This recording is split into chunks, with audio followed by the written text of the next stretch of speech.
عامي الثاني من الليسي كان أظلم مرحلة في حياتي من كل النواحي، اجتماعيا، ماديا وعائليا. ما كنتش عارف شنو نحب نعمل نهار آخر، وبابا يذكره بالخير ما كانش فرحان بالنتائج متاعي في القراية جملة. وأنا أصلا ما كنتش فاهم أسكو نحب القراية ولا. حياتي ما كانتش واضحة وما كنتش نشوف في مستقبلي قدامي. كنت اجتماعيا صفر، مام با عندي صحاب خلف شوية يقروا معايا، ما كنتش من الكول كيدز وما كنتش لاقي راحتي في حتى بلاصة. وماديا خليني نقول كنت بخير، أما خلينا نقولوا مش كما كنت نطمح، بحكم كنت نشوف ولادي يقروا معايا في الليسي يشروا في آخر لبسة، عندهم آخر ايفونات، وأنا ما كنتش قادر على الحاجة هذيك. وقتها قررت نبدل حياتي، حتى كان القرار صعيب والمستقبل مجهول. وهكا قررت نبدأ الرحلة، رغم أنها ما كانتش سهلة ولا ما كانتش في ليلة ونهار.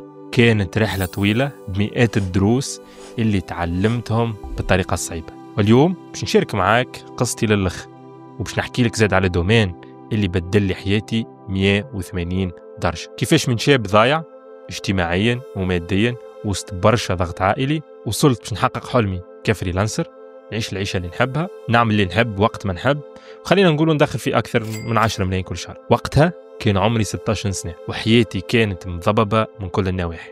كنت نقرأ دوزيام اني في الليسي، وعلاقتي مع عائلتي ما كانتش طيارة. بحكم أنا الوالد أستاذ جامعي وعديت حياتي كاملة متميز في القراية، البريود هذيك بابا ما كانش راضي بالنتائج متاعي، وكان ديما يقول لي اللي القراية والشهايد هي الطريق الوحيد للنجاح والمستقبل المضمون. والحقيقة كلامه لوجيك، أما من زاوية النظر متاعه هو عدى حياته كاملة أستاذ في نظام صارم وواضح: تقرأ، تاخذ شهادة، تلوج على خدمة، وتعدي حياتك الكل في الخدمة ذيك، تجري من ترقية لترقية باش يزيدوك كل 100,000 في الشهرين. أما أنا ما كنتش مقتنع بالطريقة هذيك. اجتماعيا ما كنتش نحب نحكي مع الناس، كنت حاشام برشا، ما عنديش برشا صحاب. ولكن المشكلة مش في هذا، المشكلة إني ما كنتش نعرف نندمج مع الناس ونلقى روحي في أي سيتواسيون اللي نتحط مع جروب ما نجمش نعمل علاقات جديدة وما نجمش نتعرف على عباد جدد. ساعات نقول المشكلة في أنا اللي ما نعرفش ولا ما عنديش سوشيال سكيلز. وماديا الحق ما كنتش فقير، بابا وأمي موفرين لي مستحقوا الكل، ولكن ما كنتش راضي باللي عندي. وأكثر جملة كنت نسمعها لهنا قصي كون قانون. أما كنت نشوف في شباب يقروا معايا اللي يتوفر لهم أي حاجة يحبوا عليها، آخر بلاي ستيشن، آخر تليفون، آخر لبسة، يسافروا. صحيح كانوا قلة، ولكن كنت ديما نخزر للعباد هذوك. وكنت نهار كامل نحلم في اللحظة اللي وقتها نجم نعيش كيفهم، وكنت عارف اللي اللحظة هذية ماهوش يوفرها لي حد، ما لازم كان نوفرها الروح. في وسط هذا الكل جاتني فكرة بسيطة، والحكاية جت بالزهر. وقت اللي كنت داخل نقرأ في الليسي، جاني طفل صاحبي شافني لابس كيت، قال لي قصي اعطيني نجربه، عطيته يجربه، شافه قال له شنو رايك تبيعهولي. الكيت هذاك ماخذه من عند ولد حومتي ب5000، يجيب فيهم مهربين. عجبه الكيت وتستيه، قلت له هات سومك، قال لي قصي نعطيك فيه 20 دينار، وعلى اساس في باله اللي هو معداها عليه، وانا الكيت هذاك ماخذه ب5000. بعت له الكيت هذاك، وفي النهار هذاك بالذات كيما نقولوا طلعت لي انبوبه فوق راسي. فهمت اللي نجم نعمل شويه فلوس، فهمت اللي نجم نتحرك، وبديت وقتها نبيع في الكيتات وبعت معاهم سيديات نتاع بلاي 3 والبلاي 4. صحيح هذا يوم كنت تحسها حاجه تافهه، ولكن هي اللي علمتني اول دروس في التجاره، كيفاش نبيع، كيفاش نقنع الكليون، وتعلمت كيفاش نقبل الريجكشن من عند اي عبد، على خاطر برشا كانوا يقولوا لك لا. وفي وقتها رغم الريجكشنز هذوكم كنت عارف كل حتى 10,000 ندخلها هي خطوة صغيرة نحو الهدف الكبير اللي حكينا عليه. ووقتها من 5,000 وصلت عملت 360 دينار في أقل من 15 يوم.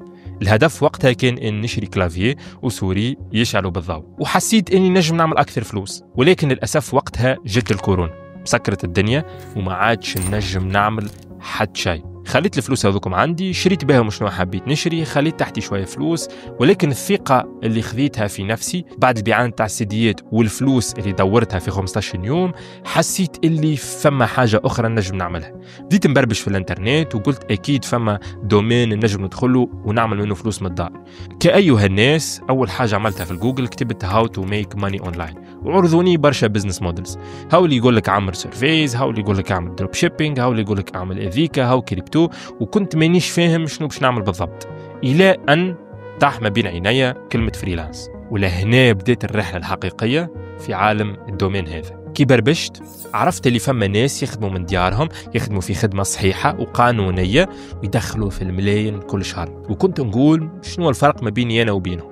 مادام هما نجموا يعملوها أكيد أنا زاد النجم. وبديت نبربش وقتها واخترت أني نبدأ في الفريلانس. باش تسألني علاش اخترت الفريلانس، لهنا الحكاية ترجع لوضعيتي وقتها. بصراحة كنت صفر الأمور ميزانية، صحيح دورت شوية فلوس أكثر من اشتراهم، مشاو الكلافيه والسوري وزدت شريت معاهم كاسكا، اما بقى لي شويه فلوس وما تنجم تعمل لي حتى شيء. دونك وقتها ما كنتش نجم نبدا لا في الاي كوميرس لا في الدروب شيبينغ اللي فيهم فلوس، ولا حتى التريدينغ اللي بالنسبه لي انا الى حد الان مازال فيه برشا ريسك. كنت وقتها عارف اللي اي خساره ماليه باش تكون لي كارثه وما نجمش نخرج منها، وكارثه مش كان ماديه حتى معنوي. هذاك علاش الفريلانس وقتها كان الحل المثالي، على خاطر كي بديت باش نخدم كان لازمني اني كان نتعلم سكيل اللي ما تتكلف حد شيء ونبيع السكيل هذيك لعباد مستحقينها. دونك اذا كان عندك مهاره نجم تفيد بها الناس، نجم تخدم وتدخل بها فلوس، وقتها ماكش مربوط بشركه معينه ولا بمدير فوق راسك نهار كامل ينق عليك. انت اللي توفر خدماتك للناس، وانت اللي اختار مع شكون تخدم كيفاش ووقتاش. ومن منبري هذا نقول لك اللي وصلوا فما بروجيات تاع عباد تحب تخلصني وقلت لهم لا ما نحبش نخدم معاكم. ولهنا كليونات كي نجموا يكونوا شركات كبيره، شركات صغيره، اسامي معروفه في الدومين نتاعك، والا ينجموا يكونوا حتى ديزانديفيدويال اللي مستحق شكون باش يعاونوا في بروجي معين. الفريلانس يعطيك الحريه التامه، تنجم تخدم من دارك، تنجم تخدم من قهوه، تنجم تخدم في اي وقت تحب عليه، والاهم انت اللي تحدد قداش تخدم بالضبط. تنجم تخدم 4 سوايع، تنجم تخدم 12 ساعه، الكل بيدك. وصحيح في عالم البزنس باش تنجح لازمك تاخذ شويه ريسك، ولكن بالنسبه ليا الريسك اللي باش تاخذه لازم يكون مدروس. الكونسيبت اللي نسميه مانجد ريسك. ما تنجمش تخسر فلوسك وانت ما عندكش باز تتكي عليه. والفريلانس كان وقتها الحل الوحيد اللي نجم نبدا بيه تقريبا من صفر، 0.1، بليش فلوس بليش كريديات وما غير ما نخسر برشا فلوس على حد شيء. اخترت مهاره وقتها اللي هي الجرافيك ديزاين، بحكم كان عندي صديقي كان يخدم في الدومين، ولكن بشوي بشوي فهمت ان المشكله ما هيش في المهاره برك، على خاطر المشكله بالنسبه لي هو رغم انه كان موهوب ويخدم في حاجات مزيانه انه ما يعرفش يجيب كليونات. فهمت انا وصديقي وقتها، قلت له شراي كان نجيب الكليونات وانت تخدم لهم ونقسموا 50-50. من الاول بدينا نخدم مع بعضنا، ولكن بشوي بشوي كثر علينا الشارج، دونك تلازيت باش انا زاد نتعلم الجرافيك ديزاين. وكانت بدايه تعلم السكيل صعيب، توتوريالات على اليوتيوب، نوحل في حاجه نلقى ارتيكل باللونجلي نتعب باش نفهمه رغم اني ممتاز في الانجليزيه، وبرشا مرات نغلط ونعاود من الاول ونتلز باش نسال صديقي هذيك كيفاش وهذيك كيفاش. كانت كل مرة نخدم ديزاين حتى سامبل ويعجب كليون وناخذ عليه حتى مونطون صغير. كانت بالنسبة لي ذيك اني انتصرت في معركة صغيرة في حرب كبيرة. اول فلوس دخلناهم انا وصاحبي في اول 30 يوم بدينا بريود الكورونا 2020 كانت 200 دينار، 100 دينار لي انا و100 دينار لي هو. والحمد لله الشهر الثاني وصلنا دخلنا ما بيناتنا 6 ملايين ونص، وبحكم انا خدمت اكثر منه دخلي بيرسونيلمون كان في زون 4 ملايين 4 ملايين ونص. بالنسبه للطفل عمره 17 سنه كان مبلغ ضخم. دونك في الشهر الاول ال 200 دينار هذيك قيمه اللحظه هذيك كانت اغلى برشا من 200 دينار، وكان حبست غاديك وما كملتش ما نكونش وصلت للإنسان اللي أنا عليه تو. وقتها حسيت اللي فما أمل وفما أفق جديدة لحياتي، فما حاجة نجم بالحق نتكي عليها. بديت نركز أكثر، نتطور أكثر، نقرأ كتب منا، نشرشي منا، إذا كان فما فيديوهات نجم نتعلم منهم، وما خسرت حتى دقيقة في حد شيء بخلاف إني نقدم ونتعلم. أما بالرغم هذا الكل كانت فما نقطة ضعف كبيرة، الشخصية الاجتماعية. حتى كان بعد ما بديت وبديت ندخل في فلوس ونتحرك مازلت سوشيالي تعب شوي، خلينا نقولوا تعب برشا. مازلت الشخص الانطوائي اللي يدخل بعضه باش يحكي مع عبد ما يعرفوش، ما يعرفش يحل دي كونفرساسيون مع عباد ما يعرفهمش. وكنت حاسس اللي لازم نبدل الجانب هذا اذا كان نحب نقدم كقصي. قررت وقتها عام 3 اني باش نحل اول كلوب في الليسي نتاعي. كان زاد عندي وقتها صديق من شويه الاصدقاء اللي عندي، كانت عندنا الفكره نتاع ان نلانسيو كلوب. هو كان في ليسي اخر وانا كنت في ليسي نتاعي، بدينا كلوب وقتها تونيفيزيون. الهدف الوحيد من الكلوب هذاك بالنسبه لي اني نتعلم السوشيال سكيلز، اني نتعلم نقود ايكيبا، اني نتعلم نكومونيكي ونوصل معلومه. والحمد لله بالنسبه لي انا هذيك كانت اكبر خطوه في حياتي باش تعلمت السوشيال سكيلز. كان تحدي كبير بالنسبه لي كيفاش عبد ما يعرفش يحكي باش يمشي يحكي ويقنع عباد شو يدخلوا معاه في الكلوب. وخليني نقول لك اللي بعد 3-4 شهور ولت العباد تحب تدخل الكلوب هذاك واحنا كنا نرفضوا فيها. النادي كان بدايه جديده في حياتي، تعلمت فيها برشا حاجات، كيفاش نتواصل مع الناس، كيفاش نقود ايكيبا، كيفاش نوصل معلومه، كيفاش نقنع عباد باش يتبعوني في الفكرة هذيك، وبديت ندخل في مرحلة جديدة من حياتي خلينا نسموها سيلف ديفلوبمنت قصي. ولكن بعد هذاك الكل للأسف حسيت اللي التطوير اللي عملته الكل تطوير كان سطحي، على خاطر فيزيكمون وشوية مونتالمون كنت في أسوأ حالاتي، نرقد مأخر، ناكل برشا فاست فود، نتكيف ومانيش لاهي بروحي جملة، والسبور نسمع بيه سمعة، لحد ما وصلت لنقطة النهاية. ميمسي كان عندي فلوس، ميمسي كان عندي صحاب، ما كنتش فرحان بحياتي، وكنت عارف اللي لازمني نصلح، على خاطر وقتها كان ما صلحتش كنت باش نخسر كل شيء. وهنا قررت نبدل حياتي جذريا، بطلت الدخان، دخلت نترينا، بديت ناكل في ماكله صحيه، بديت نبعد على العباد اللي توكسيك شوي، وكل وجبه صحيه ولا اكسيون صغيره نعملها بالنسبه لي انا كانت مرحله صغيره نحو الهدف الكبير، ستيب باي ستيب. عديت بريود الليسي وكملت وقتها الباك، وبالنسبه لي انا اكبر ديسيزيون في حياتي خذيتها بعد جا ميساج الباك اللي نجحت فيه. هل باش نمشي نقرا في الفاك ولا باش نبطل القرايه ونختار كارير ديفيرون؟ عائلتي كانوا كونتر الفكرة على الأخر، كانوا بور أني أنا نقرأ ونعمل الحاجات اللي نحب عليها، ولكن قصي وقتها حاولت نتحيل عليهم شوي بطريقة باهية. قلت لهم معليش لا ما تعطونيش عام أني بلانش باش نعمل ريوريونتاسيون العام الجاي إن شاء الله في فاكولتي باهية، ونحاول نشوف العام هذا شنو نجم نعمل فيه، خليني نتستي، خليني نرجع نقرأ العام الجاي مقتنع اللي أنا ما نجمش نعمل الحاجة هذيك. في العام هذاك الحمد لله تحركت الأمور، جبنا كليونات ودخلنا أكثر برشا فلوس من اللي كنت ندخل فيه في الليسي. وفي وقتها زادة في آخر العام بديت البيرسونال براند، وكبرت البيرسونال براند بتاعي في أقل من عام من صفر لأكثر من 100,000 فولور على انستغرام. والنهار اللي قلت فيه البابا ما عادش نرجع نقرأ حقيقة كان أصعب نهار في حياتي. صحيح هو بعد ما شاف لي ريزولتا هذيك الكل تفهم، ولكن بالنسبة لي أنا ما كانتش سهل. كيما حكينا الوالد عدى حياته كاملة في النظام هذاك، يخدم في 8 سوايع في النهار وما يعرفش حاجة أخرى بخلاف الدبلوم والإدارة. أما بعد كل شيء اللي حققته الوالد لحسن الحظ اقتنع بالشوام متاعي إلى حد ما، والحمد لله بشوي بشوي زاد اقتنع. وتوكي نحكي معاه ديما يقول لي اخترت الديسيزيون الصحيحة بالنسبة لي كنتي قصي. الديسيزيون هذية ما هيش باش تنجح مع العباد الكل، ولكن بالنسبة لي أنا نجم نقول اخترت حاجة تمشي معايا. تو عمري 21 سنة، صحابي يقروا تروازيام اني في الفاك اخر عام اذا كان باش ياخذوا ليسانس، اما في الوقت اللي صحابي يستناو باش ياخذوا دبلوم باش يدخلوا نخدموا، سامحوني الاولاد، انا الحمد لله نعيش بحريه، مستقل ماليا، مستقل اجتماعيا، مستقل هذوكم الكل. والرحله ما كانتش سهل، اما كل لحظه تعدات نقول لك اللي الحمد لله كانت تستاهل. الليالي اللي صارتهم، الوقت اللي عديته، الحاجات اللي ضحيت بها، نقول لك اللي كلها تستاهل. واذا كان انا نجمت نعمل حاجه ذي، اذا كان تحب راك انت زاده قاد. تو بعد ما سمعت رحلتي يمكن تسال روحك كيفاش نبدا، خاطر الحقيقه نعرف اللي برشا فيكم يتفرجوا في الفيديو هذايا وعندكم برشا اسئله، واغلبهم نفسه منين نبدا وشنو اول خطوه باش نخدم فريلانس ونجيب اول كليون اونلاين. والاجابه هذيا بصراحه ما هيش معقده، بالعكس في 2025 المجال هذا مازال مفتوح للناس الكل، مهما كان عمرك، مهما كان انت وين تسكن، ومهما كان الشهاده ولا النيفو اللي انت فيه في القرايه ولا في الخدمه. نعرف اللي كلام التحفيز والتنميه البشريه ما يعجبكمش برشا، اما حقيقه اذا كان تمن انت تنجم راك تنجم. دونك اول حاجه تمن بروحك، على خاطر ما فما حتى انسان بدا حاضر، ما فما حتى انسان كان يعرف كل شيء، وما فما حتى انسان ما غلطش. كي تقبل الحاجات هذوما تكون حطيت اول درجه باش تقدم. انا زاد بديت من الصفر، والفرق بيني انا وبين الشخص اللي ما نجحش اني وقت اللي الشخص هذاك يفشل ويقول الدومين هذا ماهوش ليا، انا نكمل ونشد صحيح، على خاطرنا الكلنا باش نتعداو باللي تشالنج هذوما في اي حاجه تحب تعملها. ثاني حاجه تعلم مهاره مطلوبه. باش تقولي قصي شنو المهاره اللي نتعلمها؟ نجم نقول لك حاجه قريبه لدومينك ولا قريبه لغرامك. الفرق في الطلب ولا الفرق في الفلوس ما عندوش علاقه بالمهاره، عنده علاقه بكيفاش تبيع المهاره ذيك ومع شكون تخدم بالضبط. نجم تكون كرافيست، نجم تكون مونتور فيديو، يكتب كوبي، تخدم دي سيت ويب. قداش تدخل فلوس ديبوندون من حاجتي، مع شكون تخدم وقداش تخدم. الاجابه مانيش انا باش نعطيها لك.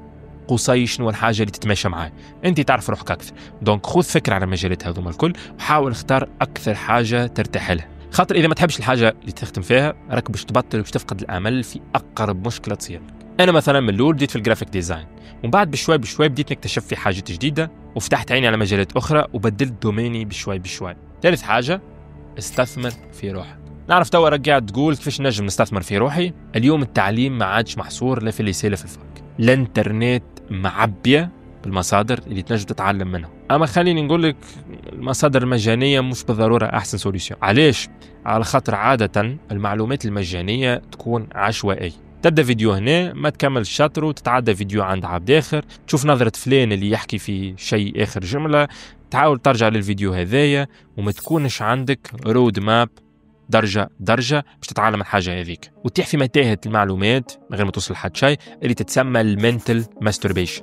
الحل هو انك تلقى مصدر واحد وتتبعه دو A جوسكا Z، يكون واضح، يختصر لك الطريق ويوفر عليك شهور متاع اخطاء وتجرب. نجاح في الفريلانس راني نكذب عليك كان نقول لك يجي في نهار وليل، باش تكون فما لحظات باش تحس روحك اللي انت ضايع في وقتك، تخدم برشا وما تخلصش برشا. اما هنا بالضبط يصير الفرق بين الناس. فما اللي يصبر ويكمل كيما قصي اللي عمل 200,000 في الشهر الاول ولكن كمل، فما اللي يحبس ولا يرجع لتالي ويقول جربت وما نجحتش والمشكله في الدومين وقصي يكذب علينا وما فهمش منه. نجم تلقى روحك واحل وتتسائل هل الدومين هذا لي انا ولا؟ هنا تجي أهمية تكون جزء من مجتمع، ناس كيفك عندهم نفس الطموح، عندهم نفس الأهداف، يخدموا على هدف مشترك وتنجموا ما بينات بعضكم تبارتاجيوا الحاجات هذو.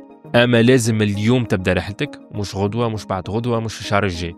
ما فماش وقت مثالي أبار التو. تاخذ قرار وتبدأ تبني في المستقبل اللي كنت ديما تخزر. إذا وصلت معايا حتى لهنا هذا يعني اللي عندك فضول، عندك رغبة وعندك الشرارة اللي لازمها شوية ليسانس باش تولي نار. وصدقني جوست انك وصلت لهنا هذا بيدو خطوه اولى مهمه برشا. اما خليني نكون صريح معاك من تو، باش يجي نهار باش تحس روحك تخدم برشا وما فماش نتيجه. اما بالنسبه لي انا الفريلانس هو واحد من بعض الطرق اللي بالحق ينجموا يعملوا لك فلوس. اليوم قدامك زوز اختيارات، تخرج من الفيديو وتقول تو نبدا الجمعه الجايه ولا الجمعه اللي بعدها وتكمل حياتك كيف ما هي، تبقى تستنى في الفرصه المثاليه والوقت المناسب اللي صدقني ما نتصورش باش يجوا، ولا تبدا تو تاخذ قرار مش بالكلام اما بالفعل، تبدأ تخدم على روحك، تتعلم، تطور مهاراتك، تاخذ خطوات حقيقية باش توصل لمستقبلك. وخليني نعطيك حاجة باش تعاونك من الأول، خاطر الرحلة هذه باش تكون أسهل برشا كي تسمعها من عند ناس نجحوا قبلك، خاصة وقت اللي يبدأ عندك مرشد يمشي معاك خطوة بخطوة. خاطر كي تبدأ عندك رود ماب، خريطة طريق واضحة، ما تنجمش تضيع. ونعرفش نسوق الحاجة لهنا، أما هذا بالحق علاش عملنا فريلانس أكاديمي. تنجم تعطيني فرصة وتسمعني للآخر ولا تنجم تخرج، مانيش باش نفرض عليك حد شيء. هي منصة تعليمية متكاملة من أشخاص نجحوا من الفريلانس فعلا ومازالوا يخدموا في الدومين ويعيشوا منه،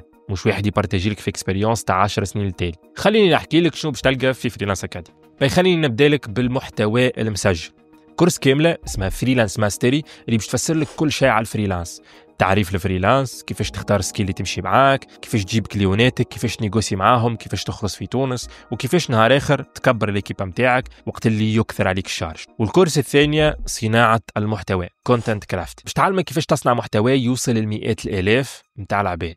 ولهنا هذا بازي على ريزولتا. أبار النتائج اللي جبتهم في البروفيل نتاعي واللي تنجم تشوفهم على انستغرام، فما نتائج أخرى اللي عمري ما حكيت عليها. الكورس الثالثة على المايند سيت مع لؤي اللي باش يعاونك كيفاش تتغلب على مخك، على خاطر باش تجي بريود اللي ماكش موتيفي فيها، هذاك كيفاش لازمك تبني الديسيبلين وتفهم مخك كيفاش مبني بالضبط. الكورس الرابعة اللي هي كورس المونتاج، بالنسبة لي أنا مونتاج الفيديو سكيل مهمة على الآخر في 2025. باش نفسر لك أنا وسيف اللي هو الليد فيديو اديتور في الكيب نتاعي كيفاش تنجم تمنج فيديوهات مزيانين كيما الفيديوهات اللي منشوف فيهم، والأهم يجيبوا ريزولتا واللي تنجم تبيعهم لكليوناتك ولا تعمل بهم كونتوني لروحك. الكورس اللي الأخرى اللي هي ميتا اد سكول مع بشير اللي باش يعلمك فيها كيفاش تعمل سبونسورينج فعال اللي هو يسمى ميديا باينج، باش تبيع السيرفيس هذاك الكليونات تدخل لهم فلوس، وبالتالي اذا كان مش دخلهم فلوس راك ما تدخل كان فلوس. مع الكورسز هذوما الكل فما كورس اخرين جايين على قريب، هذا الكل هو المحتوى المسجل، اما معاه شهريا اكثر من اجتماع اللي باش يجي فيه قصي اللي هو انا ولا ان اكسبير اخر يحكي على الاكسبيريونس نتاعو في الدومين من لي دومين اللي نجموا يقدموا لك برشا فالور. معناها مع المحتوى المسجل فما اجتماعات شهريه تصير اللي نعملوهم على الزوم، وانت تنجم زاد تسال اي كيستيون اللي انا والاكسبير هذاك، ويكون عندك اكسي للواتساب اللي تسالها اي كيستيون تحب عليه. والهدف من هذا الكل ان حطينا لك الرود ماب اللازمه باش تدخل اول مليون كتونسي من الانترنت. وعندي لك سؤال، تو قديش من مره شفت فرصه قدام عينيك وقلت تو الجمعه الجايه نبدا، تو الشهر الجاي، تو العام الجاي، وما بديتش، ويتعدى الوقت هذاك الكل والوضع يبقى كما هو، رغم انه المارشي ولا الفرصه تتبدل، فرصه باش تغير حياتك وتتعلم من عند عباد جربوا ويخدموا في الحاجه اللي يحكوا عليها، اما القرار يبقى بين يديك. اذا كان مستعد تبدا في الرحله هذيا وتحب تنضم إلى فريلانس أكاديمي، تنجم تكليكي على اللين باش تاخو أكثر معلومات. البقايع محدودة، ولكن إذا كنت تتفرج في الفيديو هذا راه مازالت عندك فرصة باش تجويني في فريلانس أكاديمي، وأنا متأكد اللي السوم أقل برشا من الفالور اللي باش تاخذها. تحب تاخو فكرة، تنجم تكليكي على اللين في الديسكريبسيون ولا تدخل freelancetunisia.com وتاخو أكثر معلومات. هذا الكل ما بين المحتوى المسجل، ما بين لي سيسيون لايف، ما بين السيبورت على الواتساب باش تاخذوا مفعل مدى الحياة 297 دينار.